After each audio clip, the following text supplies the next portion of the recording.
近日，一篇报道文章揭露了一起跨越2所学校、持续10余年的高中教师性骚扰及猥亵学生案件。多名女性勇敢站出来，指控曾被同一位语文老师陈勇侵犯。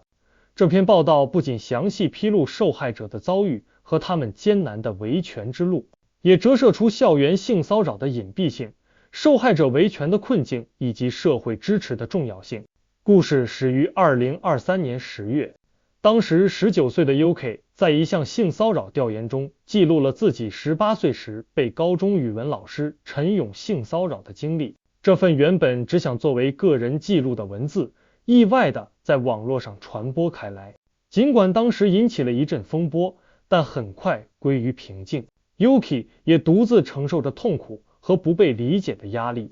转折出现在2024年7月底，28岁的 Nico 在网上发帖，讲述了自己18岁时在石河子市第2中学被一位语文老师性骚扰的经历。通过文中的描述，人们惊觉这位老师正是曾任职于石外西区的陈勇。Nico 的勇敢发声，如同投入平静湖面的一颗石子，激起了更多涟漪。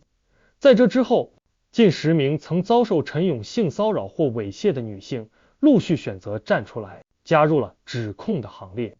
这些女性有的来自石河子2中，有的来自石外西区，她们在未成年时遭遇侵害，伤痛却延续至今。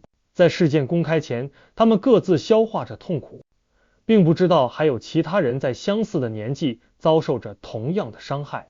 这一次，她们决定不再沉默。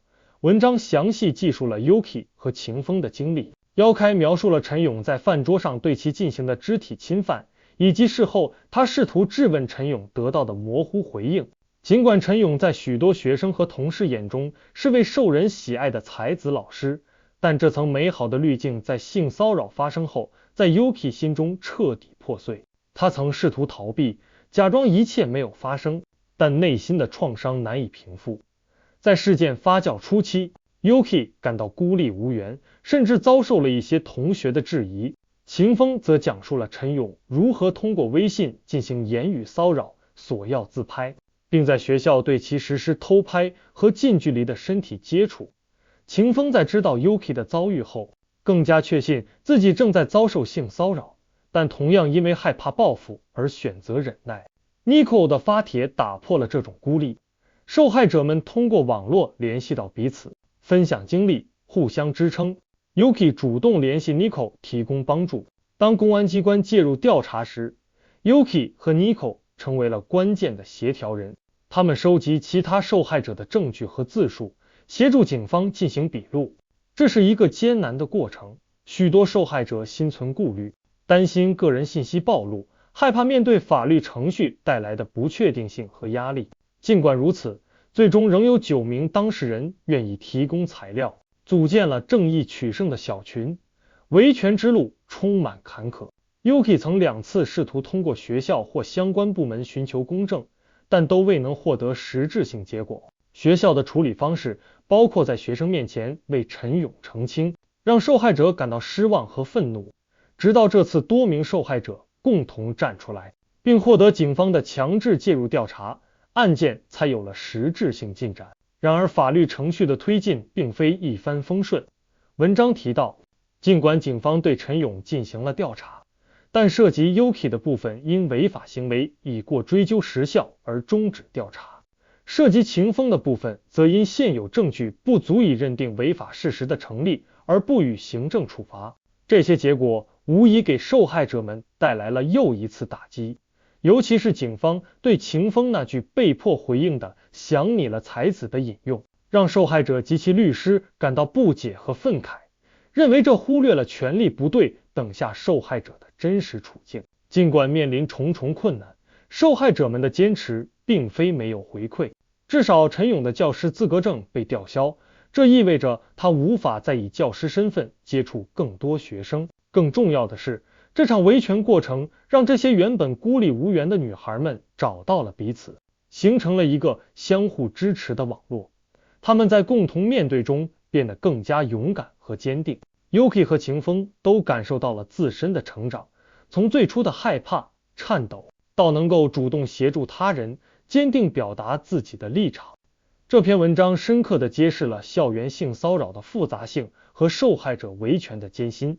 教师的权威，学生对老师的信任和敬仰，使得性骚扰行为更容易发生且更难被揭露。受害者面临的不仅是来自身体的伤害，还有心理的创伤，周围人的不理解甚至质疑，以及维权过程中可能遇到的法律障碍和二次伤害。我的观点，这篇报道令人痛心。它不仅展现了一个失德沦丧的个体所造成的长期伤害，更重要的是揭示了我们社会在预防和处理校园性骚扰问题上的不足。受害者们勇敢地站出来，打破沉默，这本身就是巨大的力量。他们不再是孤立的个体，而是因共同的遭遇而连接在一起的群体。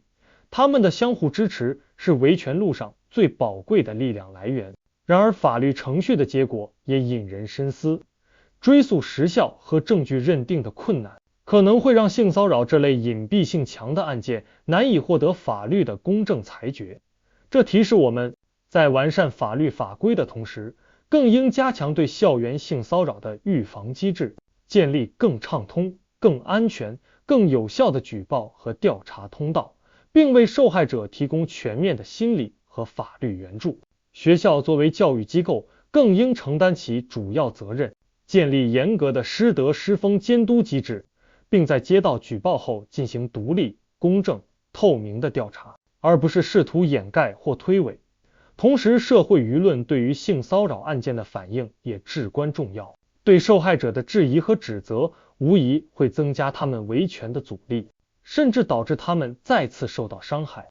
我们需要建立一个更加支持和理解受害者的环境，相信他们的讲述，为他们提供必要的帮助。这场迟到的维权，尽管结果未能完全如愿，但受害者们的坚持本身已经是一种胜利。他们的勇敢，不仅是为了自己讨回公道，也是为了未来的学生不再遭受类似的侵害。这篇文章所记录的，不仅仅是一群女孩的故事，更是对我们整个社会敲响的警钟，提醒我们必须正视校园性骚扰问题，并为此付出更持续、更有效的努力。只有这样，才能让学校真正成为安全、健康、美好的成长之地。今天这个话题我就暂时说这么多。如果你有不同的看法或者建议，记得留言告诉我，欢迎订阅我的频道，我是胖僧，谢谢大家。